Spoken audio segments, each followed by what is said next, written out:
አሁንም እልሃለሁ የመጣኸው በቤተሰቤ ነው። እኔም ቤተሰቦቼ ያለ ልጅ ይቀራሉ። አንተም ልጅ ያለ አባት ይቀራታል። አለበለዚያ ይቅርታ ወጥተህ ትጠይቃታለህ፣ ቪዲዮውንም ታጠፋታለህ፣ ወይ ደግሞ እስኬት ድረስ መሄድ እንደሚችል ዱርዬ ብለኸኝ የለ ዱርዬ ምንም የሚያስጨንቀው ነገር እንደሌለው አሳያለሁ። ባምቢንም ደግሞ እንደዚህ ያስቆጣት ጉዳይ አለ። ፐርሰናሊ ወስደው ሁለቱን ግጭት ውስጥ የከተታቸው ነው። ነገሩ ትንሽ ተካሯል። ይህንን ጉዳይ እኔም አልደግፍም። ከዛ ውጭ ያለው ሀሳብ ግን ኮሜዲያን እሸቱ ሁላችንም የፈራነው ጉዳይ ለመናገር የዘገየንበት ጉዳይ ላይ ነው ሀሳብ የሰጠውና ሊመሰገን የሚገባው ሰው ነው። ምክንያቱም ይህ ሰውዬ ራቁታቸውን ወጥተው ጡታቸውን እያሳዩ ጭናቸውን እንዳላቸውን እያሳዩ ለአንበሳ ለኮይን እና ለሚሰጣቸው ጊፍቶች ሲሉ ራሳቸውን ያዋረዱ እህት ወንድሞቻችንን እነሱን የሚመለከት ጉዳይ ነው።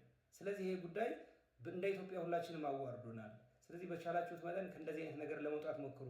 ቤተሰብ ደግሞ እንደዚህ ለፍተው የሚያመጡትን ገንዘብ ቢቀርባችሁ ይሻላል የሚሉ የተለያዩ ትልልቅ ሰፋፊ ነጥቦችን አንስቷል።